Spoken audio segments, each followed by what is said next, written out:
You are listening to the Ready PDM Network. Are you ready? Hello, Ready Product Radio heads, and welcome to another exciting episode of Ready Product Radio. We're back for Season 2, and this is Episode 36. This week, we talk with veteran technology product marketer and blogger at onproductmanagement.net, Saeed Khan. In this episode, Saeed talks about how to optimize product marketing and the nail it, then scale it approach to product lifecycle management.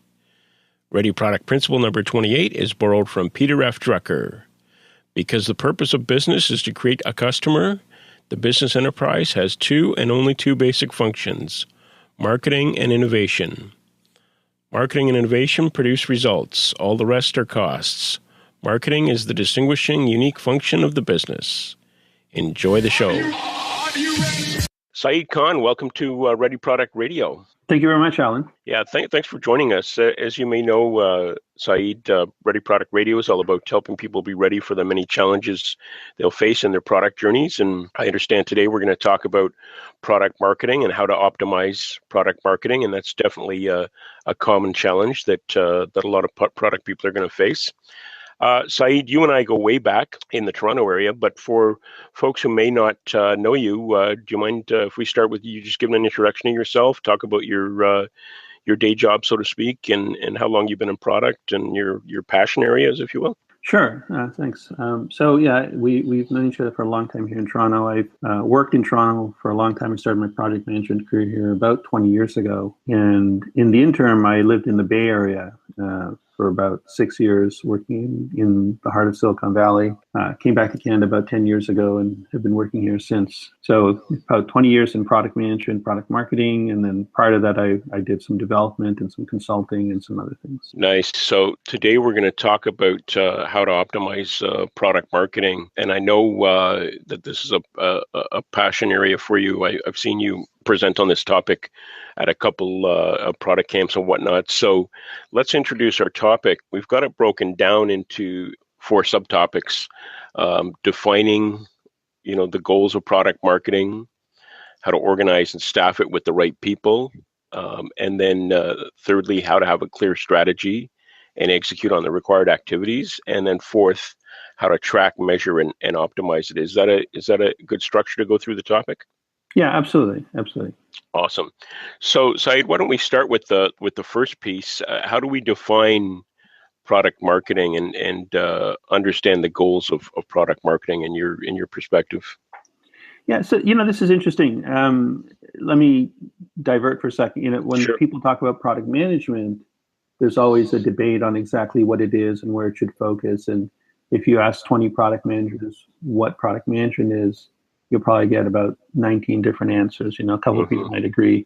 I think with product marketing, it's something similar, although different. So when people think about product management, the focus is on product and, very heavily on product, working with engineering and requirements, this and that. But when people talk about product marketing, it seems that the focus tends to be on the marketing. And you see this in a lot of companies where product marketing is under the marketing organization, right? And they're not close to product. They don't, a lot of times they don't understand the product well or haven't used the product or whatnot. And I think that's a problem because, in the olden days, there was just marketing. Yep. And marketing Marcom. had a broad, marketing had Marcom, but it had, what you'd call strategic marketing. It had other things, corporate marketing, et cetera, right? And there was a kind of a well-understood definition of what marketing did in general.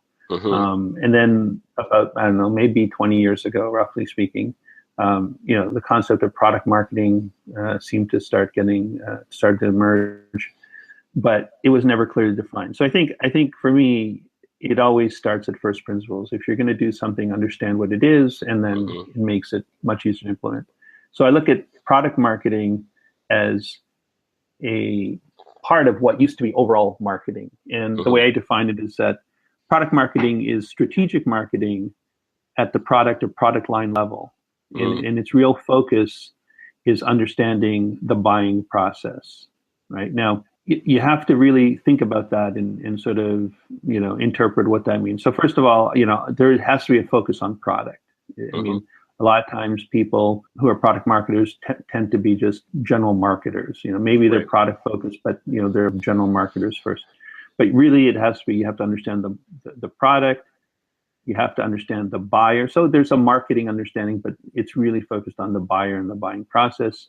And then what I say is strategic marketing, meaning that you really want to stay above the weeds. You do have to get in the weeds at certain times, but you don't want to be just focused on creating collateral, which unfortunately also a lot of product marketers end up doing. And they're creating collateral, attending trade shows, executing marketing programs, but they really aren't spending enough time at the sort of higher value things.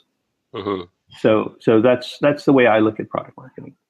Yeah, no, that's good, because when I came into it, for a long time with technology companies, marketing was, like you said, Marcom, and then the strategic side, but product marketing's like you say, different. That's a good definition. Let's talk about the goals then of product marketing, Saeed. So you're saying it's all about the buying process. So what are some of the goals that you tend to suggest people use to kind of drive or focus their product marketing efforts? So one of the things, again, just going back to that buying, sure, because I want to use that as a basis to getting the goals. Okay, cool. People need to understand it's, product marketing is also cross-functional. So similar to product management, there's not a lot of argument that product management is cross-functional. Right. Product marketing is also cross-functional. And in fact, I see product management and product marketing as kind of two sides of the same coin. They both have common goals. They both work together across the company, but their focus might be slightly different. So in general, I think the goals of both product management and product marketing is product success. How do you measure yourself? Is the product successful in the ways that we define success, right? And that could be different in different companies. It could be different at different stages of product lifecycle. In the early stages, it might simply be awareness and customer acquisition. You're not really looking at revenues, whereas later on, you're definitely looking at revenue and profitability and things like that. So again, understanding that it's cross-functional, and then looking at it through a focus on defined product success and achieving the goals there. Yeah, so that makes sense. So to your point then, in terms of goals, are you potentially suggesting that product management and product marketing probably start at least at the root or the trunk of the tree with the same goals, and then maybe like you say, their focus of their activities might be different, but they might share goals with product management? Is that kind of where you're headed with that? Yeah, I think they should have common goals, right? So, and those goals are generally business goals. So if I'm a product manager and my focus is on, getting the right product out and having a successful product, my product marketing counterparts should have the same objectives, right? We should be working together, and vice versa. If I'm a product marketer and I'm really striving to get awareness and sort of an understanding of the product in the market, my product management counterparts should understand that, and what they're doing, aligned with that. And I think when those two things happen, that the two groups work together, you see a lot of success. When those things diverge, then you're really creating friction in the company. Like, why would the two big product groups, responsible product success, not be aligned with each other? Yeah, and just on that point, Saeed, one of the things I wanted to qualify as well as part of our introduction here, you said those two big groups, and that reminded me. So what do you see in your experience, a difference in this idea of product marketing depending on company size and maturity? In other words, I know when I started out in some smaller companies, especially, the product manager was the product marketer. But I imagine in larger organizations, there's enough to do that there's multiple roles. Like you say, it's all product management. So what, the way you talk about product marketing, is it best suited or best aligned with organizations of a certain scale or size, or? Yeah, actually, it's a good question, Alan. Yeah, it is. I was actually kind of thinking that as I was saying those sentences about those groups, Okay. because in the smallest companies, right? I mean, Mhm. in sort of the pure startup where there's just a couple of founders and a few employees, and we're talking about technology companies mostly. Yep. Yep. There won't even be a product manager. One of the Yeah. founders will be, effectively doing product management. That's right. But at some point, when the company grows, somebody will realize, hey, this is getting to be a lot of work, and we need to figure out how to scale, and let's hire a product manager. Mhm. And hopefully they hire the product manager for the right reasons, because oftentimes, someone says, I don't want to deal with all this detail. I'm going to hire someone and have them deal with the detail. Exactly. Write everything up. And so, their view of what their product manager does is Take the really, notes. really granular and not really anything that a lot of product managers consider product management. Exactly. But generally the product manager is hired first, and so then the product manager, though, often is doing the product marketing stuff. Like they'll talk about and they'll maybe develop positioning and messaging, or they'll do the competitive analysis and so on. Maybe there's a marketing group who are working on launch plans or something like that. Don't know always who does sales enablement and things like that, but obviously product management should be part of that. But a lot of those things are covered by product management, and they might even grow product management to a few product managers before kind of carving off a true product marketing function. So product marketing generally comes later.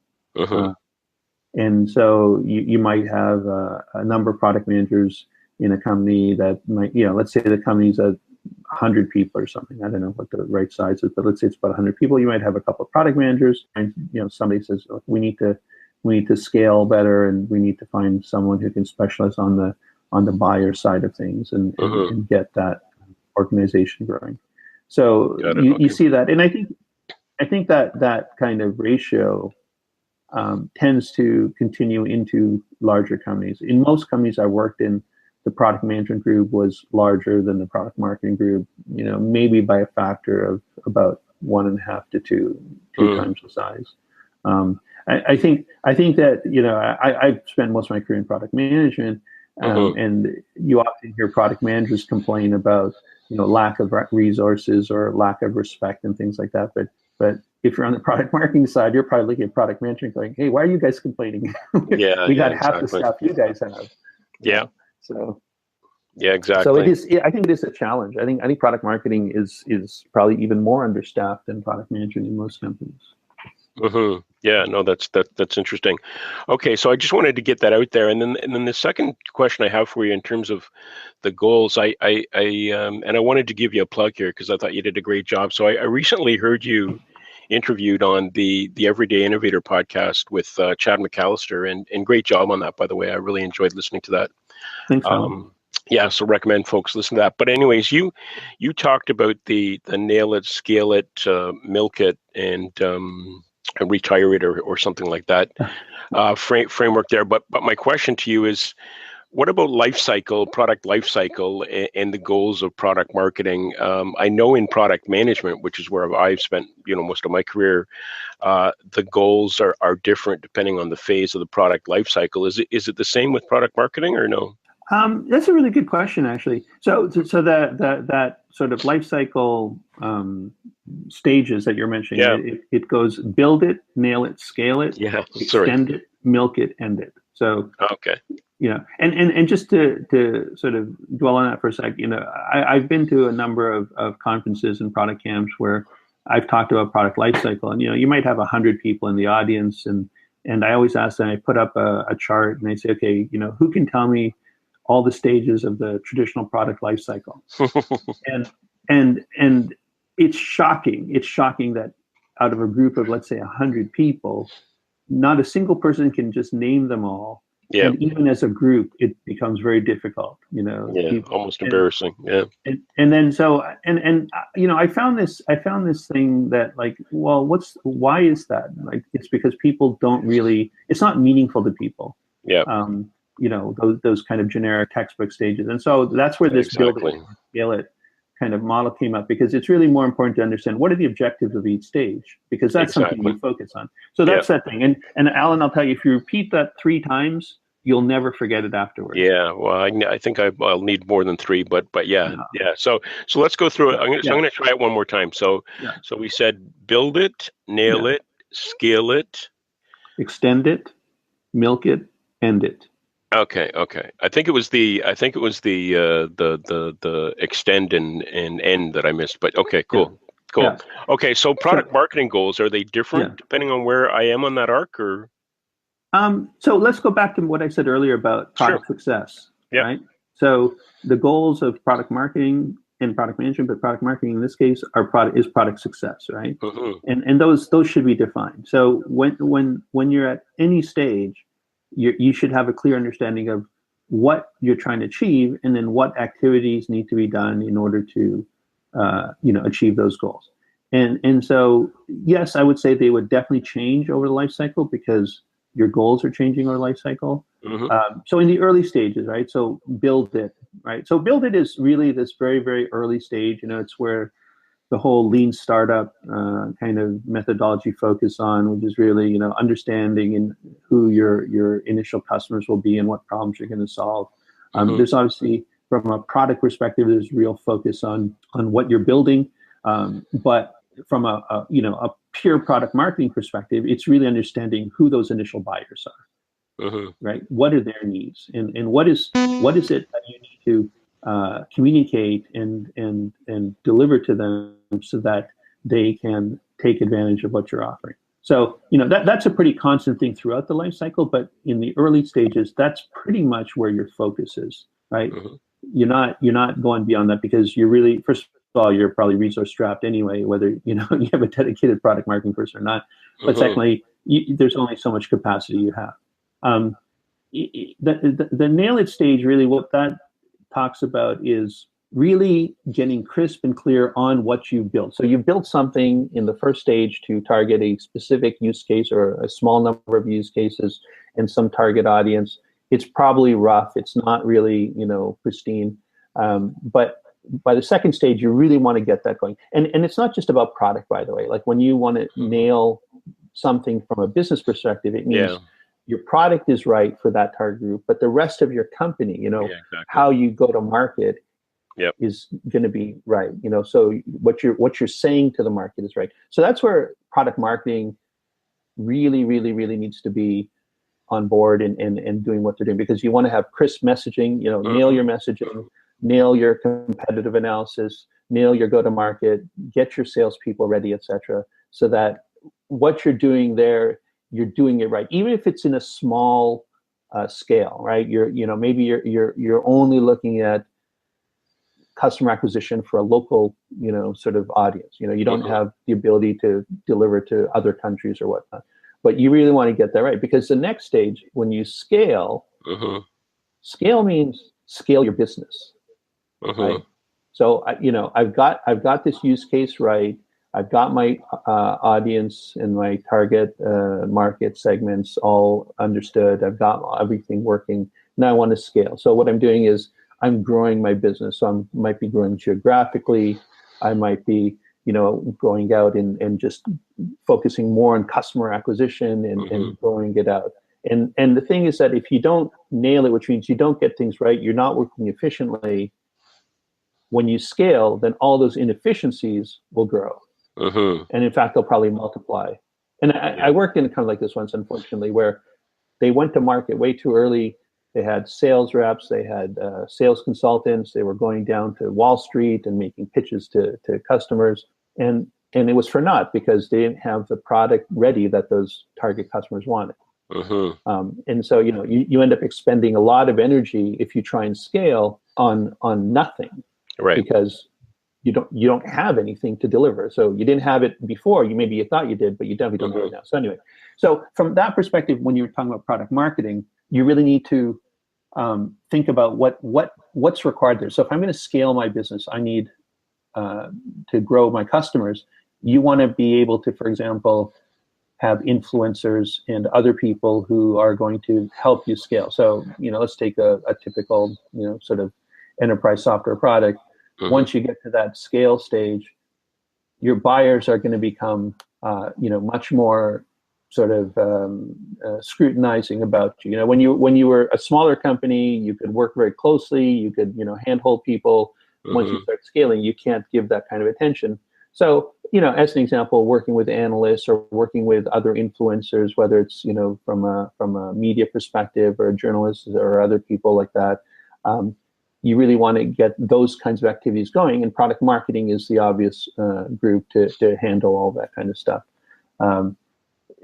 Extend it is a totally different stage. It means extending the product, extending the company out. So, for example, you built your product, you scale it up for those limited use cases. Now you want to go into some new markets or new use cases. And I'll use the example I gave on Chad's podcast, which is that VMware is, I think, a great example of a company that went through that process. So when they first started, server virtualization was not really well understood.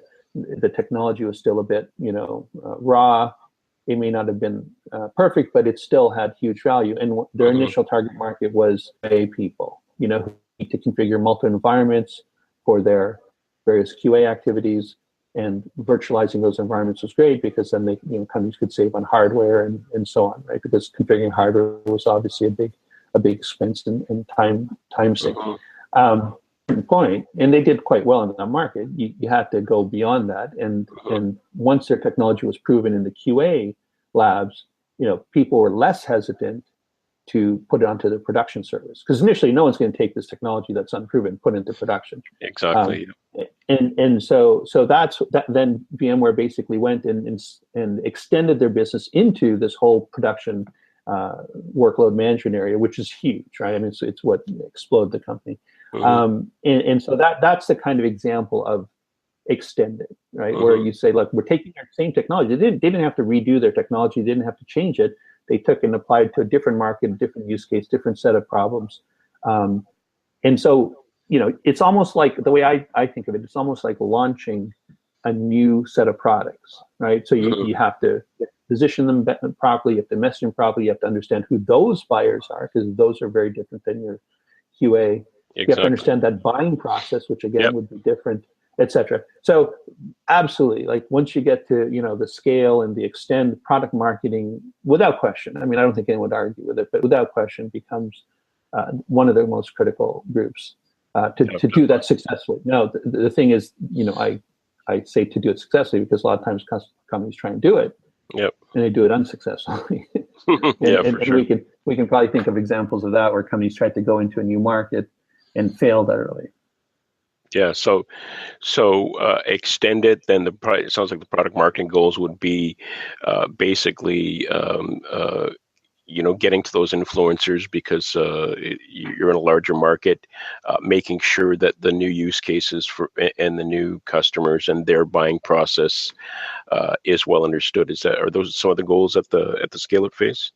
Extend, yeah. Well, extend. Scale and extend. Yeah. Extend, yeah. I mean, I think they're similar. I think though the distinction being that when you get to extend, and extend, and another example of extend could simply be you're extending into new geographies, right? So let's say you built and scaled in North America, and now you want to move to Europe and Asia Pacific or something like that. Brought to you by Eigenworks. Most companies don't know why they lose deals, and few know why they win. Eigenworks can tell you why. With the buyer as a hero approach, Eigenworks gets deep insight to the reasons organizations make buying decisions. These product, promotion, and sales insights provide clients of Eigenworks with a significant competitive position in their marketplaces. So, product success in Europe, let's say, or product success in Asia, yes, it'll have some similarities to that in North America, but there are clear differences. There could be, obviously, there's language and geographic differences. There are legal and regulatory differences. How people buy in Europe, as an example, or Asia is very different than in North America. In my experience, I've done a lot of work with companies, particularly in Europe. I've done a little bit in Asia, but I'll use Europe as the example.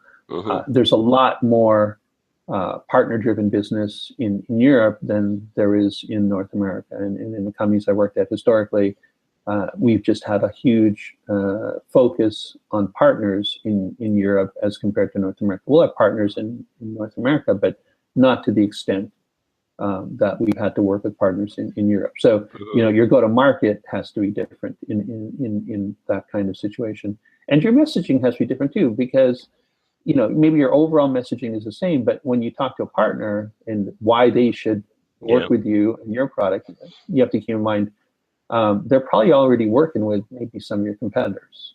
Exactly. So it's a battle for mind share with them, as opposed to simply just more of a traditional sales and marketing approach that you might go if you're going directly to a customer. So typically, when you're extending it, one of the things I hear you saying, Saeed, is your ecosystem gets more complex by definition, and yes. Product marketing is really key for that, because that complexity has to be managed, right? Absolutely. So that's good. So and then you said the last two phases are milk it and end it. So what are the product marketing goals in those that we can talk about, or? I think it diminishes. Milk it because you're starting to shut it down. Is that the idea?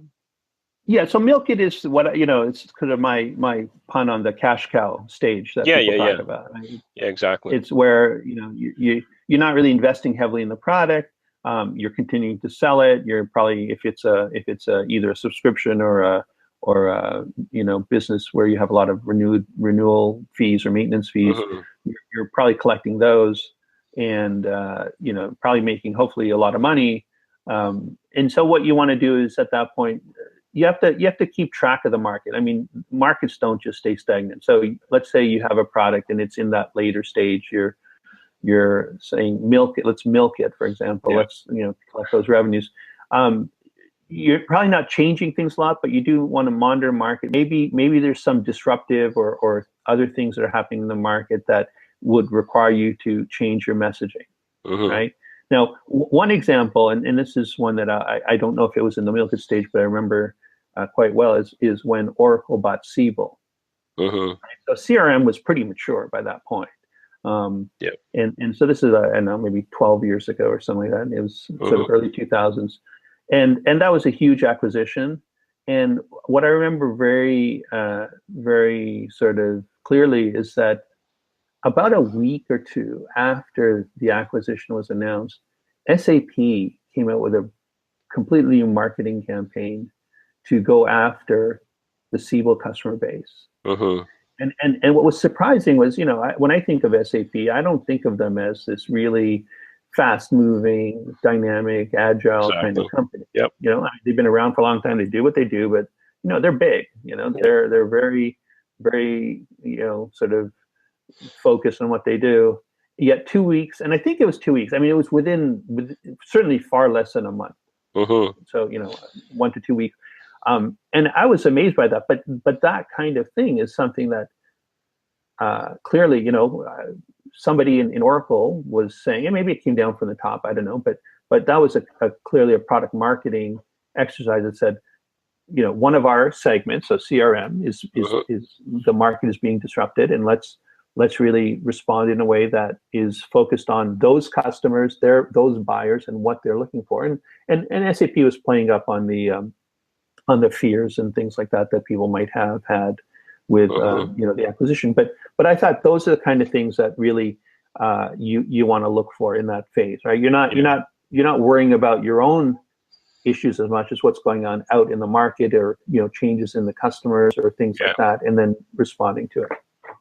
Yeah, and I go back to what you said earlier, Saeed, that it's all about the product marketing goals are really business goals, and because I've managed products in these later stages, and like you say, it's almost more of a defense posture that you're taking, because you're trying to collect revenues without doing a lot of new investment. So that makes a lot of sense. But just on that point, on that point, I mean, it's interesting you mentioned a defense posture, because certainly that SAP example was a defense posture. But Yeah. it can also be the other way around, which is, you may start seeing a shift in the market that indicates new opportunities, right? So, Mm-hmm. we talk about these phases linearly, right? So build it, build, scale it, extend Yeah, it, yeah. etc. But there's no reason why, for example, in a product that is, let's say, in that, you feel it's in that later milk it stage, Mm-hmm. that something could happen in the market that takes you back to extend it. Mm-hmm. Okay, so I'm trying to think of a good example right now, but it could be an example where there's a technology shift in the market, and Mm-hmm. people say, "Hey, let's adjust that." So, well, here's one example, and it's probably one that people might be able to understand. So, for ages, people were talking about the end of mainframes. I Mm-hmm. remember back in the '80s, mainframes and were that's where it was at, and then by the time the year 2000 problem came up, I mean that was sort of the rebirth of mainframes in a way, because people Mm-hmm. had kind of forgotten about them, and then suddenly the Y2K problem happened, and people were like, oh, our mainframes aren't retired yet, we got to go invest in them. Exactly. And then in the early 2000s, I mean, my experience was there seemed to be kind of a rebirth, and there was a lot of focus on that mainframe data, that people realized, wow, there's a lot of information there. We Yep. can get access to it. How do we really get it out and integrate it, for example, or use it with our other data? Because by that time, they had web data, they had other relational data. I work in the data management space, so this is very familiar to me. Mm-hmm. And so when I worked in Silicon Valley, this is something that I saw there, and companies were really focused on bringing all that data into one place, and so suddenly the mainframe became important again. So Mm-hmm. companies who are selling, say, mainframe connectivity or mainframe data management capabilities suddenly saw a boost in their revenue, because the importance of the mainframe data, had gone up. So Right. that's the kind of thing that could happen, and Yeah, and yeah. and in fact, that extended phase could happen multiple times as well. So we talk about them linearly, and they generally are, but there are some little things Yeah. that can go back and forth. Yeah, no, that makes a lot of sense. Okay, cool. Saeed, I just want to be respectful of your time here. So let's move on to the staffing and organization a piece. So we've talked about product marketing and the different types of goals they might have through the life cycle. So, what do you think is the secret sauce in terms of organizationally getting people in the right roles and pointed in the right direction? Yeah, so I think this is a really interesting thing because of everything we've talked about. The Yeah. fact that this is a cross-functional responsibility, the fact that the responsibilities can change over time based on the product and product lifecycle. And let's say you have multiple products, you'll have maybe multiple products at different stages. So you need people who have a broad set of skills, right? So oftentimes you see ads or job postings and looking for a rock star or a superhero or something like that, and I always cringe when I see those, simply because it just I think it really defeats the purpose of things. Like you really need people who are going to do what needs to be done and can adapt, right? And if you Mhm. say we want Superman, or we want Batman. Well, every superhero has their weaknesses, and Yep. you can't just create a bunch of Batmans or a team of Supermans or something, right? I use the example of the Justice League. You have a nice wide variety of people with different skills. Mhm. So, and Yeah, yeah. There's a together balance there. they, yes, together they are. It's like the whole is greater than the sum of the parts, right? Right. The other analogy is something like chess, Hmm. right? You have a whole variety of pieces, and while a lot of people focus on, let's say, the queen, Yep. all the other pieces, the rooks, the knights, the bishops, etc., even the pawns, all contribute. So Yep. that's really the thing you want to have, and I think just fundamentally, you want to find the right people for the right roles, and have them focus on the right activities. I mean, this is not something specific to product marketing. This is just very basic things what you Yep. do when you're hiring people. But people tend to forget that.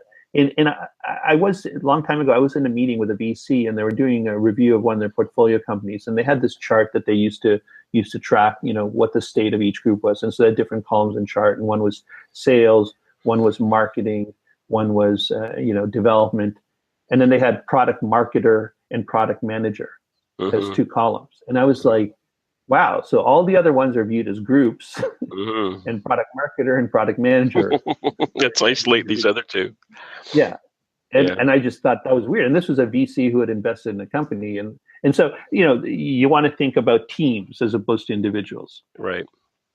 And, Yeah, and, good. and the other thing is, the team should have a breadth of skills, because in the end, you don't want to just clone everybody. Mm-hmm. You can't just say, oh, we got a great, person here. Let's just find the exact same person and bring them in and, do that n number of times. One example I love to use, and this is, sort of my Canadian pride sort of showing itself, is that back in the 1992 Olympics, 1996 Olympics, actually, Mm-hmm. in Atlanta, I think it was. Yep. I forget. Anyway, it was definitely 1996 Olympics.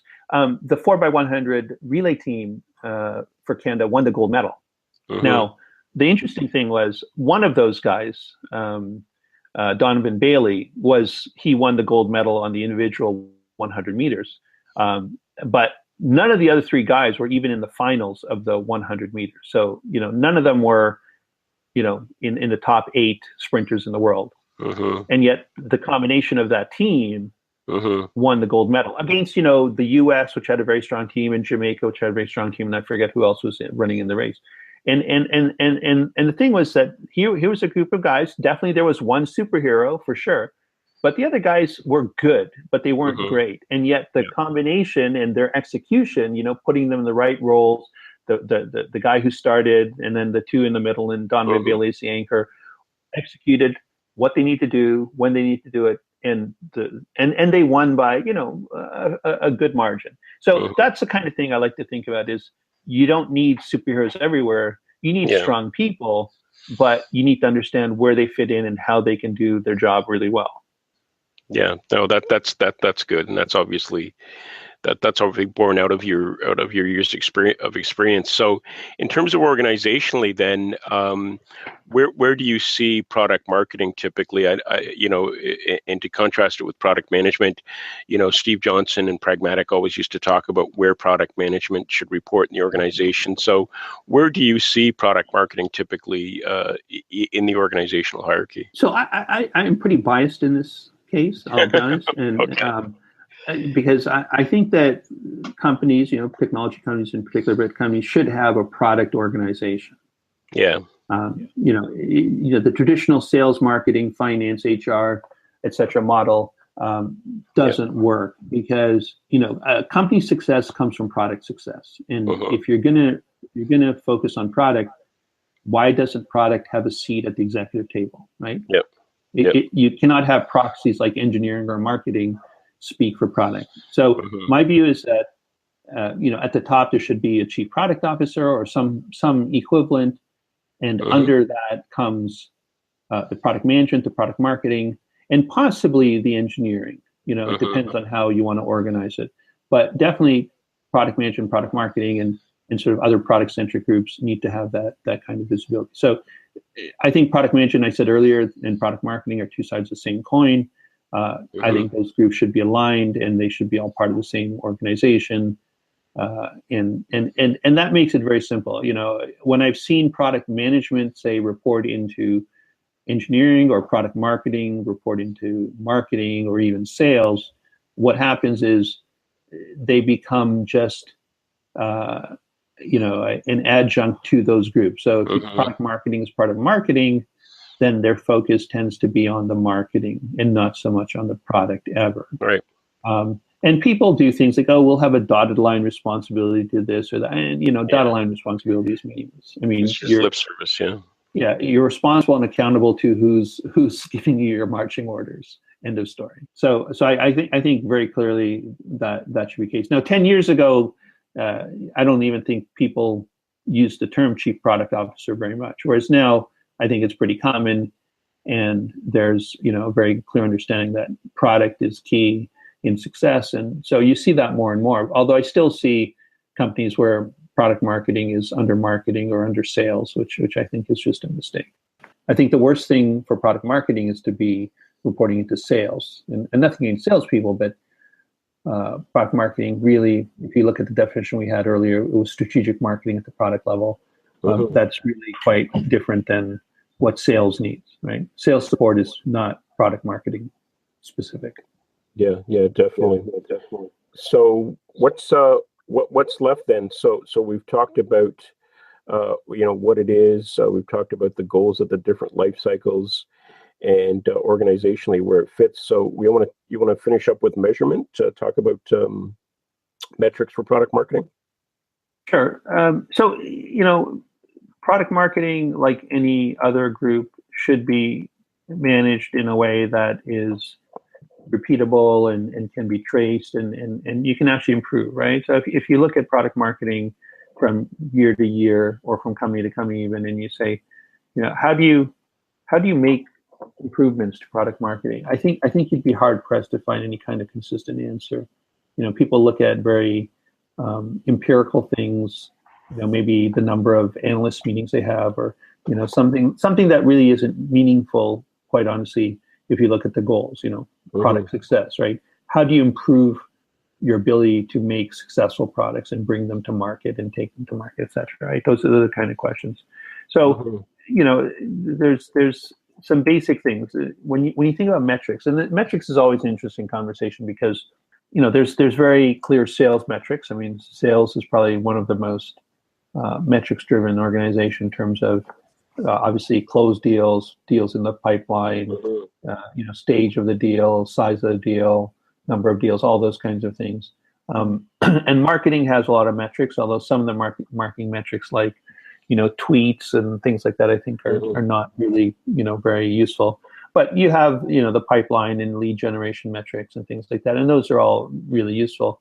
But when you get to product marketing, it really falls down. What are those metrics that product marketing can really, be measured against, and what can they impact, right? So it's one thing to say, here's some metrics, but are they metrics you can impact? So can product marketing, for example, impact number of leads generated by marketing? Well, maybe indirectly, but you can't really make it direct. So the way I look at it is I think like this. So if you think product marketing is strategic and really needs to be above the fray, then the metrics you should look at should also be on that level. And so I use the phrase think meta, meaning that, the way I look at it is if someone's measuring the number of leads entering the funnel, or at various stages of the funnel, then one thing product marketing can be doing is looking at the velocity of those leads through the funnel.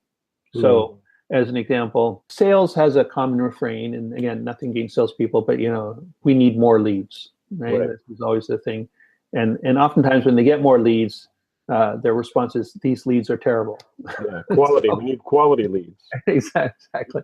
So we need more quality leads. Let's just use that as a thing. Exactly. Well, what does that really mean, right? And how can product marketing impact that? So the first thing is, marketing by its nature is going to be broad-based. You can target market things, but you can't really, pick and choose exactly who you want. You can't go out and say, oh, out of these 100 people, here's the 12 that are going to buy. Let's only focus on them. I mean, that comes over time. What product marketing can do is look at the people in the funnel or the people entering the funnel and try and analyze and understand what's happening with those people, what's causing them to stay in the funnel for a period of time longer than they need to be, what's causing people who aren't going to be buyers at a later stage to remain in the funnel and waste people's time.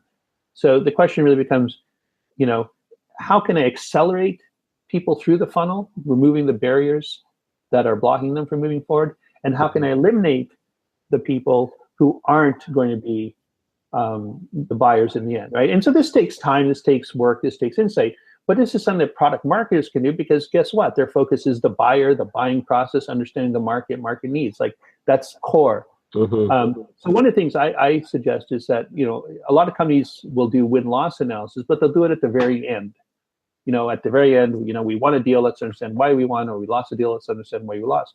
Product marketing could do the equivalent of win-loss through the funnel. So as people are coming through the funnel, they can understand what brought them forward. Why did it take? Maybe there's somebody who took half the time as normal to get through the funnel, or somebody else is taking twice as much time to get through the funnel. Figure that out, right? figure out, look at those people who are dropping out, say halfway through the funnel, understand why did they drop out?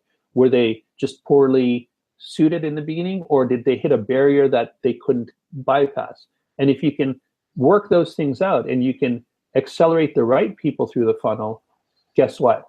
You're going to increase your revenues, because your salespeople will waste less time on bad leads, and the leads they get will be better qualified and more likely to win. And the thing is that if you really do that well, it also becomes a competitive advantage, because guess what? You're competing with your competitors, and you're going to be doing a better job of getting them through your funnel than they're going through your competitors' funnel. So let's now look to close this up, Saeed. So any kind of closing thoughts as we bring this together? I want to be conscious of time here. Any final thoughts on the topic? So I think in a nutshell, I mean, we've talked about a lot of different things, but if I were to summarize everything from a product marketing point of view, it's a battle for mind share, right? You're looking for mind share within your company, so your salespeople and marketing and other people who are dependent on you understand what needs to be done, how they need to interact with their customers, what artifacts and things they can use. It's a battle for mind share with your partners, because again, we talked about that earlier, where they're looking not just at your products and other products, and absolutely, without question, it's a battle for mind share with your prospects and customers. So I think if people keep that in mind and say, okay, how am I going to win that mind share, and how am I doing it, winning that mind share, it becomes a much more focused activity that people can execute on. Awesome. That's a great summary. Thank you, Saeed. So if people want to follow up with you, learn more about some of these topics, maybe reach out to you, can you share how people can get a hold of you, and also maybe talk about whether this presentation is available anywhere online, because I know you've talked on this topic at product camps and whatnot before. Yeah, so the best place to reach me, I mean, there's a number of ways. I have a blog called onproductmanagement.net, where it's about 9 years old now.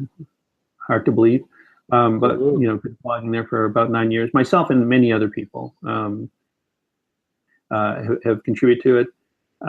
There's a contact us forum on there, which is probably the simplest way for anyone. On Twitter, I'm not really, I'll be honest, not that active on Twitter, but my Twitter handle is Saeed W. Khan.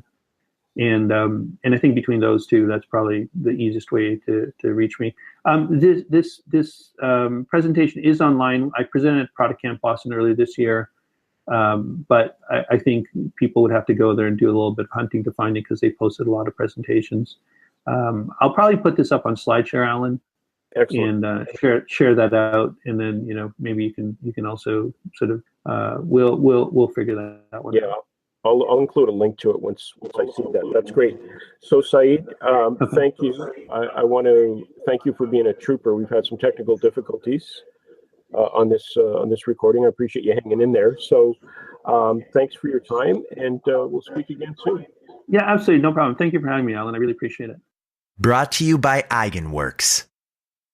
Eigenworks specializes in win-loss analysis and offer customer development as a service. Get candid feedback to improve your sales approach, uncover competitive intelligence, and help you pivot as needed. Thank you for listening to this episode of Ready Product Radio, part of the Ready PDM network. This is when most podcasters ask you to leave a review on iTunes if you like the show. My only request is, if you found the show entertaining, inspiring, or informative, please share it with a colleague or friend who may feel the same way. Also, note that the views expressed in this episode do not necessarily reflect my views or the views of the Ready PDM network. If you want yourself or your product to be ready, then keep your eyes on your markets, your ears to your customers, your mind on their experiences, both good and bad, and finally, keep your hearts on your products. Until next time, thank you for listening. You can contact us on Twitter at Ready Product Radio. That's RDYPRODUCTRADIO. And on the web at www.readyproductradio.com. Gee, Ray, what do you want to do tonight? The same thing we do every night, Pinky. Try to take over the world. You're still here? It's over. Go home. Go.